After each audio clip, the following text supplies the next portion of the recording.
Pemirsa, terima kasih Anda masih bersama dengan kami dalam Berita Papua. Dan bagi Anda yang baru saja bergabung bersama kami, akan kami sajikan kembali 3 berita utama kami di hari ini.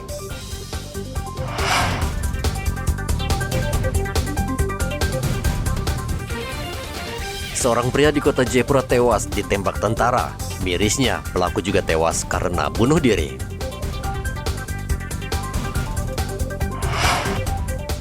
Hendak bobol ATM, 2 pemuda di Timika diringkus polisi.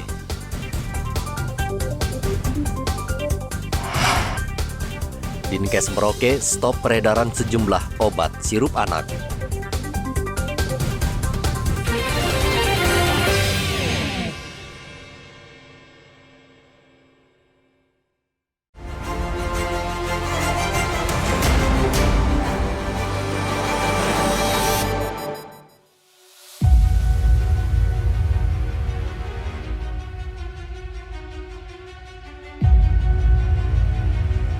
Ratusan kios dan rumah di Kabupaten Asmat terbakar Ahad kemarin.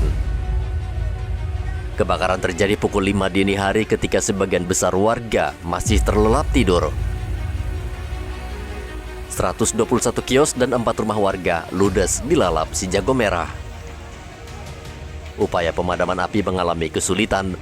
TNI dan polisi dibantu warga berjibaku dengan peralatan seadanya karena di kawasan Asmat belum ada mobil pemadam kebakaran. Beruntung hujan lebat mengguyur kota Asmat sehingga memudahkan pemadaman api.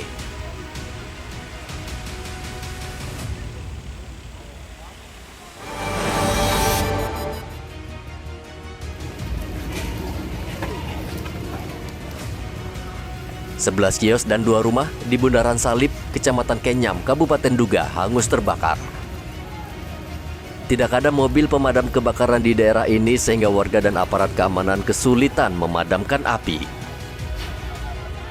Warga dan aparat menggunakan peralatan seadanya untuk memadamkan api. Api bersumber dari sebuah genset yang meledak di salah satu kios. Api lalu menjalar tidak terkendali dan membakar kios lainnya.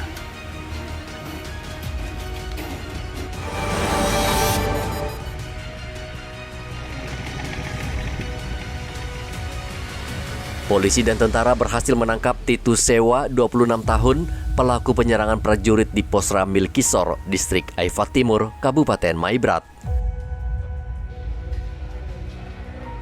Kabid Humas Polda Papua Barat, Kombes Adam Erwindi mengatakan, Titus ditangkap di rumah keluarganya di Kampung Susumuk. Ia tidak berkutik dan langsung dibawa ke kantor polisi.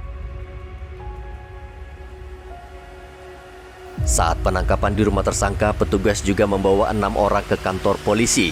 Saat ini mereka sudah diperiksa dan dimintai keterangan, serta sudah dikembalikan ke kampungnya masing-masing karena tidak terbukti bersalah.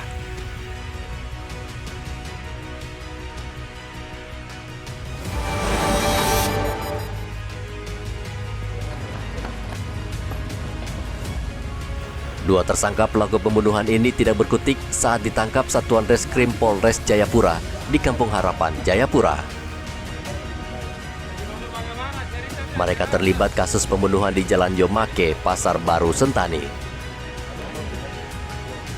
Korban dibunuh gara-gara tidak memberikan rokok kepada kedua tersangka. Saksi mengatakan, kedua pelaku mendatangi kios dan meminta rokok, namun korban tidak memberikannya. Kedua pelaku emosi lalu menganiaya korban hingga tewas.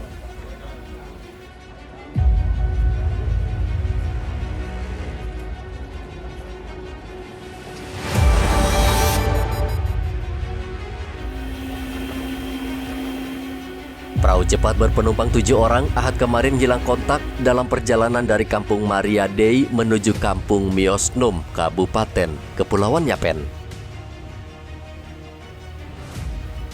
Selain mengangkut 7 orang, pelaku juga membawa peti jenazah yang akan dibawa ke Kampung Miosnum. Sebelum musibah terjadi, salah seorang penumpang perahu sempat mengunggah video saat perjalanan sebelum akhirnya sinyal menghilang.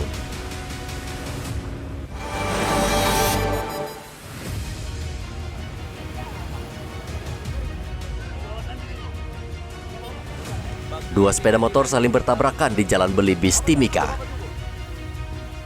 Polisi langsung membawa dua sepeda motor tersebut karena menjadi tontonan warga sekitar. Kedua pengendara sepeda motor mengalami luka-luka ringan dan langsung dibawa ke kantor polisi.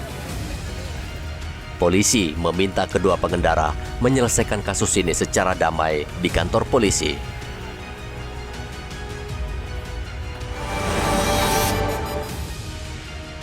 Selamat siang, kami dari Polres. Polisi meringkus seorang pemuda di Bandara Moses Kilangin, Timika. RM menyembunyikan 49 ganja siap edar di dalam kardus yang dibawa pelaku.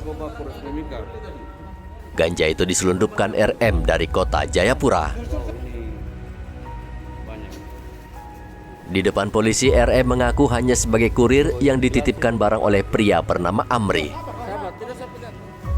Polisi juga menangkap Amri dan langsung dibawa ke Mapolres Timika.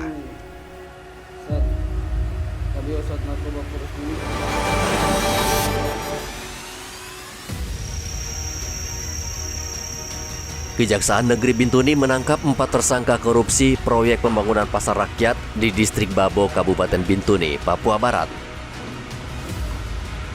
Keempat tersangka tersebut terdiri dari seorang jasa kontraktor, pejabat pembuat komitmen atau PPK, pejabat penandatanganan surat perintah membayar, dan seorang petugas pengendali keuangan. Akibat ulah keempat tersangka, Kejari Bintuni menduga negara mengalami kerugian hingga 4 miliar rupiah. Kejari Teluk Bintuni saat ini terus menelusuri aliran dana dari kasus ini yang bisa saja mengalir ke berbagai pihak.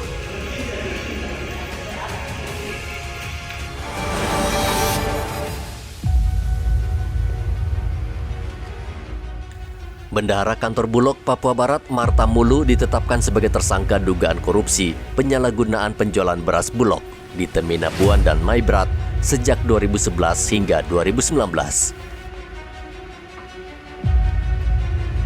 Kasus korupsi tersebut merugikan negara 14 miliar rupiah. Dana hasil korupsi tersebut tidak disetor ke Bulog Pusat, malah tersangka pakai berfoya-foya. Setelah menjalani pemeriksaan, tersangka diangkut ke dalam mobil tahanan dan langsung dibawa ke lapas kelas 2 Manokwari.